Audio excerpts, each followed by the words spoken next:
चलो भाई अच्छा, भाग 5 बता रहे थे संघ के बारे में ना। भाग 5 जो है कहां से कहां तक है? अनुच्छेद 52 से लेके 151 तक ना। अनुच्छेद 52 से 151 तक संघ की बात। संघ को इंग्लिश में कहते हैं यूनियन। क्या कहते हैं भाई? यूनियन। यूनियन कहते हैं। आप इसको केंद्र भी बोल सकते हो एक तरह से, संघ को केंद्र भी कह सकते हो ना, जैसे हम केंद्र सरकार कहते हैं ना, तो यूनियन कहा जाता है संघ को। ठीक, तो इसमें पहला जो भाग है, भाग 5, इसमें संघ की बात हम पढ़ेंगे। संघ का विवरण आर्टिकल 52 से लेके 151 तक है। और पहले इसको हम 5 भागों में बांट दे रहे हैं अध्ययन की सरलता हेतु। आर्टिकल जो 52 से 151 तक 5 भागों में हमने बांटा है। पहला जो पार्ट है इसका वो है कार्यपालिका। कार्यपालिका को इंग्लिश में कहते हैं एग्जीक्यूटिव। क्या कहते हैं? एग्जीक्यूटिव, यानी कार्यपालिका। कहां से कहां तक एग्जीक्यूटिव है भाई? कार्यपालिका का विवरण कहां से कहां तक है? आर्टिकल 52 से लेकर 78 तक। उसके बाद आता है विधायिका। विधायिका में संसद वगैरह आता है ना, संसद के सदस्य, राज्यसभा, लोकसभा, ये सब चीजें आती हैं। तो विधायिका को इंग्लिश में क्या कहते हो आप लोग? किसी को पता है? जैसे इसको एग्जीक्यूटिव कहते हैं, कल हमने बताया था। इसको लेजिस्लेटिव कहते हैं। क्या कहते हैं? लेजिस्लेटिव। कहां से कहां तक है भाई? आर्टिकल 79 से लेकर 122 तक। अनुच्छेद 79 से 122 तक के बीच में क्या है? विधायिका। हाँ, इसके बाद आता है राष्ट्रपति का अध्यादेश, जैसा कि पहला वीडियो में हमने सिखाया था ना। राष्ट्रपति का अध्यादेश, अध्यादेश को इंग्लिश में कहते हैं ऑर्डिनेंस। तो पूरा कहेंगे ऑर्डिनेंस ऑफ प्रेसिडेंट, राष्ट्रपति का अध्यादेश। आर्टिकल 123, केवल एक ही अनुच्छेद है, राष्ट्रपति का अध्यादेश। इसमें अध्यादेश का मतलब राष्ट्रपति को कोई नियम लागू करने की शक्ति होती है। फिर आगे आता है हमारा न्यायपालिका। इसको इंग्लिश में कहते हैं ज्यूडिशरी। क्या कहते हैं? हाँ, ज्यूडिशरी, न्यायपालिका, यानी जो आपका कोर्ट कचहरी की बात है, सुप्रीम कोर्ट है, हाई कोर्ट है। तो कहां से कहां तक सुप्रीम कोर्ट की बात की गई है? हालांकि देखो, यहाँ जब बात करेंगे तो हम संघ की कार्यपालिका को पढ़ रहे हैं, तो संघ के पढ़ रहे हैं, तो यहाँ केवल हम न्यायपालिका बोलेंगे तो आप सुप्रीम कोर्ट समझेंगे। जब भी हम यहाँ न्यायपालिका कहेंगे तो इसका मतलब हम सुप्रीम कोर्ट की बात कर रहे हैं। ठीक, आगे आता है कैग, CAG, कैग। कैग को कहते हैं controller and auditor general of India, Bharat का नियंत्रक एवं महालेखा परीक्षक। हमने लिखा था CAG को कहते हैं controller and auditor general of India. कहां से कहां तक है? अनुच्छेद 148 से लेकर 151 तक। ठीक, एक सेकंड। हाँ, फिर आते हैं भाई, अब कार्यपालिका को हम स्टार्ट करेंगे। कार्यपालिका में पढ़ेंगे 52 से लेकर 78 के बीच के ना। आर्टिकल 52 से लेकर 78 के बीच के जो अनुच्छेद हैं वो सबको हम कार्यपालिका में यानी एग्जीक्यूटिव में पढ़ेंगे। ठीक, तो अब हम बात कर लेते हैं आर्टिकल 52 से 78 के बीच के अनुच्छेदों की। तो पहला जो भाग होता है इसके भी हमने बताए थे, कार्यपालिका में भी हमने बताया था कि इसको 4 भागों में हम बांट के पढ़ते हैं, सही ना। इसके भी 4 पार्ट हैं, कार्यपालिका के 4 पार्ट हैं। पहला था राष्ट्रपति, याद है? 52 से 62 तक के बीच में आप पढ़ेंगे राष्ट्रपति को। फिर आता है 63 से लेकर 73 तक, आप क्या पढ़ोगे? उपराष्ट्रपति को। इसके बाद आएगा 74 और 75, जिसे आप लोग प्रधानमंत्री और उसकी मंत्रिपरिषद के बारे में पढ़ेंगे। ठीक, इसके बाद आ जाएगा आपका आर्टिकल 76 से लेकर 78, 76 से लेकर 78 तक, यानी 76, 77 और 78, ये आर्टिकल आप पढ़ेंगे। उसको कहते हैं भारत का महान्यायवादी, या इंग्लिश में उसी को क्या कहा जाता है भाई? भारत के महान्यायवादी को आप इंग्लिश में क्या कहते हैं? नहीं पता? Attorney general. क्या कहा जाता है? Attorney general. ठीक, चलो अच्छा, तो अब यहां से हम राष्ट्रपति स्टार्ट कर रहे हैं। ठीक है भाई, राष्ट्रपति स्टार्ट कर रहे हैं। तो कार्यपालिका हम पढ़ेंगे, संघ की कार्यपालिका को। क्या बता रहे हो भाई? जो संघ की कार्यपालिका है उसमें हम पहला पार्ट पढ़ रहे हैं, संघ की कार्यपालिका के अंतर्गत राष्ट्रपति। ठीक, तो राष्ट्रपति का विवरण हम स्टार्ट करते हैं। आर्टिकल 52 से 62 के बीच में राष्ट्रपति की बात कही गई है। कुछ विशेष तथ्य हैं जो हम आखिरी में बताएंगे राष्ट्रपति से संबंधित, लेकिन अभी फिलहाल में आप राष्ट्रपति पढ़ेंगे, पूरा टोटल राष्ट्रपति हम लोग खत्म कर लेंगे आज ना। तो राष्ट्रपति का जो पद है, सबसे पहले कहा जाए कि राष्ट्रपति जो होता है वो एक बहुत बड़ा देश का जो संविधान है, संवैधानिक पद होता है। यानी राष्ट्रपति क्या है? एक संवैधानिक पद है, और देश का प्रथम नागरिक कहा जाता है राष्ट्रपति ना। तो राष्ट्रपति की पहले पार्ट में जो अनुच्छेद नंबर 52 है, आर्टिकल 52, उसमें हम राष्ट्रपति पद के बारे में पढ़ेंगे। सबसे पहला पद क्या आता है? राष्ट्रपति का पद ना। आर्टिकल 52 में क्या है? राष्ट्रपति का पद, यानी भारत का एक राष्ट्रपति होगा। ठीक, आगे आते हैं भाई। आर्टिकल 53 क्या है? कार्यपालिका का प्रमुख। ये हमने लिखा है कार्यपालिका का प्रमुख। इसका मतलब है कि राष्ट्रपति जो हमारी कार्यपालिका होगी, संघ की कार्यपालिका, उसका प्रमुख कौन होगा? राष्ट्रपति होगा। ठीक ना, यही लिखा है हमने आर्टिकल 53 में। जो राष्ट्रपति होगा वो क्या होगा? संघ की कार्यपालिका का प्रमुख होगा। आगे लिखा है आर्टिकल 54, हालांकि हमने पहले ही से नोट कर लिया है कि आपको आसान पड़े। आर्टिकल 54 जो लिखा हमने, निर्वाचक मंडल। ठीक ना, निर्वाचक मंडल का मतलब है कि राष्ट्रपति के निर्वाचन में कौन कौन भाग लेंगे, कौन कौन लोग होंगे जो राष्ट्रपति के निर्वाचन में भाग लेते हैं, यानी राष्ट्रपति को वोट कौन कौन करेगा। ये बात कहाँ लिखी गई है? आर्टिकल 54 में। आर्टिकल 54 में लिखा गया है कि राष्ट्रपति का निर्वाचन कौन कौन करेगा। तो यहाँ देखो हमने लिखा है लोकसभा के सदस्य, यानी जो लोकसभा के सदस्य हैं, जिसे आप लोग आम भाषा में सांसद लोग कहते हो, जो विभिन्न संसदीय क्षेत्रों से चुनकर जाते हैं सांसद लोग, वो रहेंगे। इसके बाद हमने लिखा है राज्यसभा के सदस्य। राज्यसभा के सदस्य जिस तरीके से लोकसभा के सदस्य होते हैं, उसी तरह राज्यसभा के सदस्य होते हैं, और दोनों सदस्यों को एक नाम दिया जाता है एमपी। एमपी का मतलब होता है मेंबर ऑफ पार्लियामेंट, हिंदी में कहा जाए तो संसद का सदस्य, जिसे आप सांसद कहते हो, चाहे वो लोकसभा का हो चाहे राज्यसभा का हो, दोनों को आप सांसद कहते हो। ठीक, आगे आते हैं। तीसरे नंबर पे हमने लिखा है विधानसभा सदस्य, यानी राष्ट्रपति के चुनाव में विधानसभा के सदस्य भी भाग लेते हैं, लेकिन ये जितने भी सदस्य होंगे सब क्या होने चाहिए? निर्वाचित होने चाहिए। सबके सब क्या होने चाहिए? निर्वाचित। समझ में आया ना? इसमें जैसे लोकसभा के कुछ सदस्य होते हैं जिसको राष्ट्रपति मनोनीत कर देता है, राज्यसभा में भी कुछ सदस्य होते हैं जिसको राष्ट्रपति मनोनीत करता है, 12 लोग होते हैं ना। तो राज्यसभा में 12 लोग मनोनीत हो रहे हैं, तो क्या वो राष्ट्रपति के चुनाव में भाग ले सकते हैं? जो राज्यसभा में 12 लोगों को नामित किया जा रहा है, मनोनीत होते हैं ना उसमें 12 लोग, और वो लोग कहाँ से होंगे? कला, जैसे राष्ट्रपति हमने बताया ना कि राष्ट्रपति राज्यसभा में 12 लोगों को मनोनीत करता है, मतलब चाहे तो अपने आप से चुन सकता है 12 लोग को। कहाँ? राज्यसभा में। पहला क्षेत्र जिसको चुनेगा वो किस क्षेत्र से होने चाहिए? पहला कला से होना चाहिए, या तो वो साहित्य से होना चाहिए, साहित्य से होना चाहिए, चाहे कला से होना चाहिए, या फिर वो विज्ञान के क्षेत्र से हो। कहाँ से? विज्ञान के क्षेत्र से हो, या फिर एक होता है सामाजिक कार्य या लोक कल्याण। समझ रहे हैं? तो कला, साहित्य, विज्ञान और लोक कल्याण, जैसे आप देखते हैं नेता प्रेता है ना, ये सब, तो ये सब लोग भी चुन के जा सकते हैं। तो ये 4 क्षेत्र होते हैं, कला, साहित्य, विज्ञान और जो आपका लोक कल्याण होता है। ठीक ना, इन 4 क्षेत्रों से आपके चुन के जो लोग जाते हैं उन्हीं को राष्ट्रपति मनोनीत करते हैं। 12 लोग जो होंगे वो इन्हीं 4 क्षेत्रों से होने चाहिए। ठीक, आगे आते हैं भाई।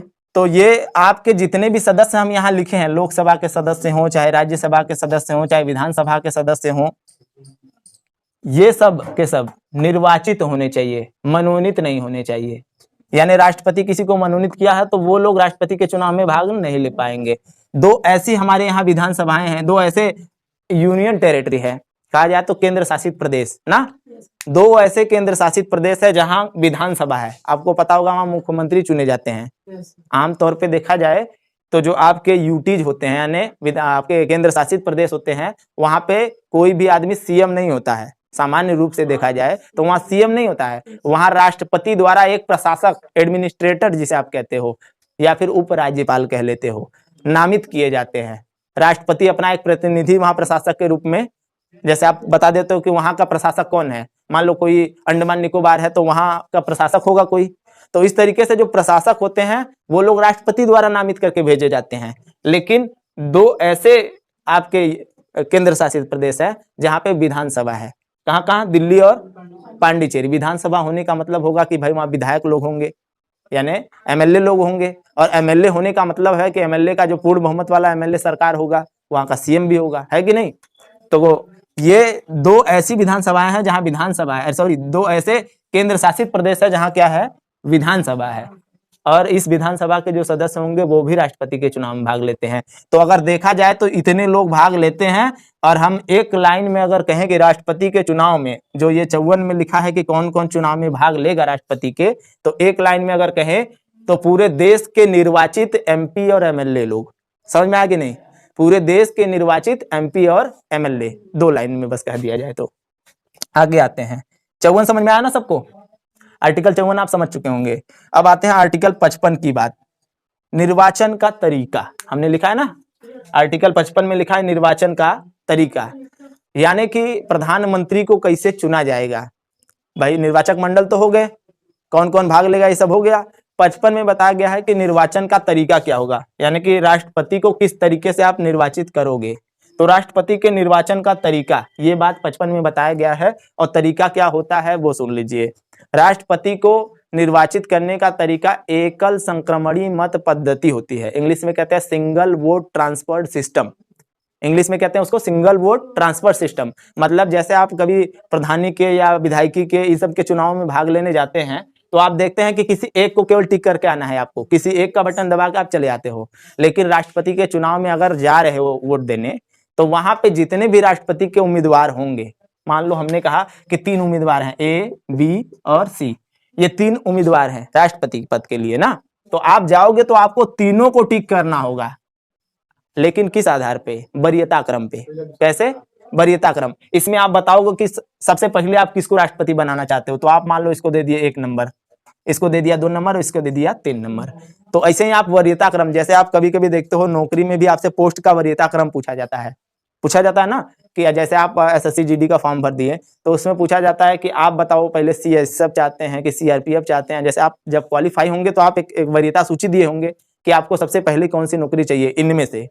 तो इसी तरीके से जो राष्ट्रपति हैं उनमें से पूछा जा रहा है कि आपकी प्राथमिकता किस पे है, यानी सबसे पहले आप किसको राष्ट्रपति बनाना चाहते हैं, तो आप पहला नंबर देंगे। फिर अगला आदमी आएगा वो भी अपना पहला दूसरा देगा। तो इस तरीके से जो सबसे ज्यादा वरीयता क्रम हासिल करेगा वही राष्ट्रपति बनता है। इसी को कहा जाता है सिंगल वोट ट्रांसफर सिस्टम या एकल संक्रमणी मत पद्धति। समझ में आया? तो इस तरीके से वोट किया जाता है राष्ट्रपति का।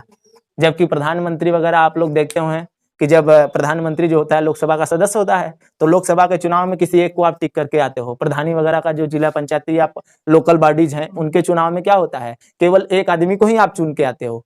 ये तो होता नहीं कि 3 बटन दबाने का ऑप्शन होता है। हाँ, जो भी हो, तो कहने का मतलब सीधा सा है कि आपको केवल एक आदमी को चुनना होता है, लेकिन राष्ट्रपति के चुनाव में वरीयता क्रम देना होता है। समझ में आया?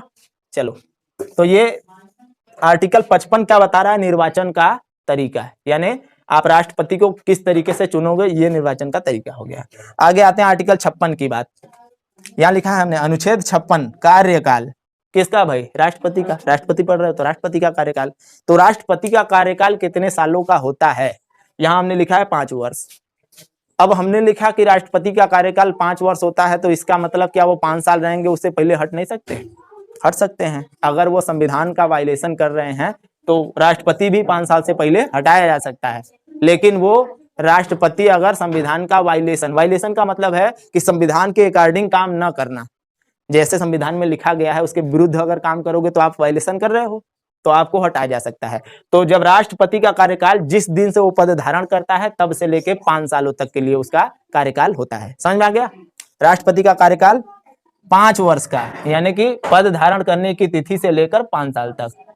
आप लोग देखे होंगे एक राष्ट्रपति का कार्यकाल खत्म होने से पहले ही दूसरे राष्ट्रपति का चुनाव करा लिया जाता है, और जस्ट जिस दिन उसका खत्म होता है उसी दिन अगले राष्ट्रपति को पद पे बैठा दिया जाता है। तो ये एक संवैधानिक पद है, एक बड़ा पद है, इसीलिए इसको रिक्त नहीं छोड़ा जाता है। आगे आते हैं आर्टिकल 57 की बात करते हैं। अनुच्छेद 57 ये लिखा है हमने राष्ट्रपति का पुनर्निर्वाचन, यानी कोई व्यक्ति कितनी बार राष्ट्रपति बन सकता है। आर्टिकल 57 क्या कह रहा है कि कोई भी व्यक्ति कितनी बार राष्ट्रपति बन सकता है। तो कितनी बार राष्ट्रपति बन सकता है भाई? यहाँ हमने लिखा है नो लिमिट। इसका मतलब है कि राष्ट्रपति के निर्वाचन कितनी भी बार हो सकते हैं, यानी कोई व्यक्ति जितना बार चाहे उतना बार राष्ट्रपति बन सकता है। लेकिन आगे हम आपको बताएंगे कि आज तक भारत में केवल एक ही व्यक्ति है जो दोबारा चुन के आए, डॉक्टर राजेंद्र प्रसाद जी, जो आपके पहले राष्ट्रपति थे। आज तक केवल वही 2 बार निर्वाचित हुए हैं और कोई दोबारा निर्वाचित हुआ है ना। तो राष्ट्रपति का निर्वाचन जितनी बार चाहो उतनी बार हो सकता है, कोई व्यक्ति जितना बार चाहे उतनी बार, और कोई एज का बाउंडेशन भी नहीं है। राष्ट्रपति की अभी योग्यता हम पढ़ेंगे 58 में, तो उसमें हम बताएंगे कि क्या क्या योग्यताएं चाहिए राष्ट्रपति बनने के लिए। लेकिन राष्ट्रपति की योग्यता में कहीं ये बात नहीं लिखा गया है कि अधिक से अधिक आपकी उम्र, मतलब कम से कम तो 35 होना चाहिए, अधिक से अधिक कितना होगा कि आपको राष्ट्रपति पद के लिए अयोग्य घोषित कर दिया जाएगा। तो अधिक से अधिक कितना भी हो जाए उसकी कोई लिमिट नहीं है। ठीक, आगे आते हैं। तो राष्ट्रपति का निर्वाचन कितनी बार? No limit. यानी कोई सीमा नहीं है, जितना बार चाहे आदमी उतनी बार राष्ट्रपति बन सकता है। जबकि अमेरिका के संविधान में यह प्रावधान किया गया है कि वहां का राष्ट्रपति केवल 2 कार्यकाल के लिए बाध्य है, मतलब केवल 2 बार। अमेरिका में राष्ट्रपति अधिक से अधिक कितनी बार बन सकते हैं? 2 बार। एक व्यक्ति अधिक से अधिक 2 बार, उससे ज्यादा नहीं, ठीक। और अमेरिका के राष्ट्रपति का कार्यकाल 4 सालों का होता है, हमारे यहाँ 5 साल का होता है। तो कुछ अंतर है हमारे यहाँ और अमेरिका के राष्ट्रपति में ना। चलो आते हैं आगे, योग्यता की बात करते हैं भाई। 58 में आर्टिकल 58 क्या कहता है? राष्ट्रपति की योग्यता ना। तो राष्ट्रपति की योग्यता क्या होगी, ये बात हम आगे अच्छे से बता रहे हैं। इसको मिटा दें, अब मिटा दे रहे हैं इसको। राष्ट्रपति की योग्यता मुख्य रूप से 4 योग्यताएं राष्ट्रपति की होनी चाहिए, और वही चारों हम एक्सप्लेन करेंगे कि राष्ट्रपति बनने के लिए क्या योग्यता होनी चाहिए। मुख्य रूप से 4 योग्यता राष्ट्रपति पद की होती है। हाँ, वही तो बता रहे हैं, योग्यता यहाँ लिख दे रहे हैं, योग्यता। राष्ट्रपति की योग्यता जब हम लिखा देंगे, उसके बाद आप लोग तय कर लीजिएगा कि कितने तक पढ़े रहने चाहिए, फेल रहने चाहिए कि पास रहने चाहिए। जब उसमें कुछ लिखा होगा तब तो, अभी जब हम बता देंगे तब आप खुद बता दीजिएगा कि पास या फेल जो भी हो, ठीक। चलो, राष्ट्रपति की योग्यता, ये बात आर्टिकल 58 में आप पढ़ोगे। राष्ट्रपति की योग्यता, 4 योग्यता राष्ट्रपति बनने के लिए होनी चाहिए। पहली योग्यता कि आप जन्म से क्या होने चाहिए? जन्म से भारतीय नागरिक, भारतीय, सीधे जन्म से भारतीय हो। मतलब कहने का मतलब आपका जन्म कहाँ हुआ हो? भारत में, आप भारत में जन्म से ही रह रहे हो। अभी हमने बताया कि अगर मान लो किसी व्यक्ति के पिताजी, मान लो पापा मम्मी अमेरिका गए हैं 2-4 महीने के लिए घूमने, वहीं पैदा हो गया, तो क्या वो भारतीय नागरिक नहीं कहलाएगा? उनके पापा मम्मी की नागरिकता भारतीय है तो भारतीय है। अब भाई वो सौभाग्य कहो या दुर्भाग्य कहो, बाहर है, तो कोई बात नहीं, फिर लौट के आएगा ना इंडिया में। तो जन्म से भारतीय नागरिक हो भाई, आपकी नागरिकता होनी चाहिए भारत का, पहली बात। दूसरी बात कि आपकी उम्र 35 साल से कम ना हो। जो आयु हो 35 से कम नहीं होनी चाहिए भाई, आपका उम्र 35 साल से कम नहीं होनी चाहिए। चौथी बात कर लेते हैं। चौथा बात क्या है भाई? चौथी बात इसमें बड़ी स्पष्ट रूप से लिखा गया है और बड़े ध्यान देने योग्य बात है। चौथी बात लिखी क्या गई है कि लोकसभा का सदस्य बनने योग्य हो, लोकसभा का सदस्य बनने योग्य योग्यता हो। अब सीधे से ये बात जो हमने लिखा है इसको समझ लीजिए। ये कहना चाह रहा है कि आपकी योग्यता लोकसभा सदस्य बनने योग्य होनी चाहिए। अगर आप राष्ट्रपति बनना चाहते हो तो लोकसभा के सदस्य बनने की योग्यता आपके पास होनी चाहिए। अब आप सोचो, लोकसभा का सदस्य बनने के लिए उम्र चाहिए 25 साल, यहाँ बोला है 35 साल कम से कम। ये बात कहीं ना कहीं दोनों में विरोधाभास उत्पन्न कर रही है। तो ये आप समझ लीजिए कि लोकसभा का सदस्य बनने की योग्यता वाला टोटल योग्यता आपके पास रहनी चाहिए। केवल आयु को हटा दीजिए, आयु 35 मांगेगा, वो कहेगा कि लोकसभा बनने के लिए 25 साल में बन जाते हो, कोई बात नहीं। हम कह रहे हैं तुम्हारी उम्र 35 साल से कम नहीं होनी चाहिए, बाकी योग्यता लोकसभा के ही बराबर होनी चाहिए। समझ में आया? लोकसभा का सदस्य बनने की योग्यता। अभी लोकसभा का सदस्य बनने की योग्यता क्या है, जब हम लोकसभा पढ़ाएंगे तब बताएंगे। समझ में आया? अभी के लिए बस इतना जान जाओ कि लोकसभा का सदस्य बनने की योग्यता हो, क्योंकि अगर वो बताने लगेंगे तो फिर टॉपिक से हट जाएंगे। ठीक, आगे आते हैं। तो हमने 4 योग्यताएं बताई थी, जिसमें से 3 हो गया। पहला कि वो जन्म से भारतीय हो, दूसरा 35 साल से कम आयु ना हो, तीसरी बात कि लोकसभा सदस्य बनने की योग्यता रखता हो, और चौथी बात क्या है भाई? केंद्र या राज्य के, केंद्र सरकार या राज्य सरकार, केंद्र सरकार या राज्य सरकार के अधीन किसी भी लाभ के पद पर न होना चाहिए। केंद्र या राज्य के अधीन किसी भी लाभ का पद, लाभ के पद पर न हो। अब आप पूछोगे कि सर जी लाभ का पद क्या होता है? लाभ का पद क्या होता है ये बात आएगी ना कि सर लाभ का पद क्या होता है। तो आपको हम बता दें कि लाभ का पद मतलब कहने का ये है कि कोई भी गवर्नमेंट जॉब जो है केंद्र सरकार के अधीन हो चाहे राज्य सरकार के अधीन, समझ रहे हैं? तो कोई सरकारी ऐसा कोई काम जो जिसे केंद्र सरकार या राज्य सरकार के अंतर्गत लाभ का पद न माना जाता हो।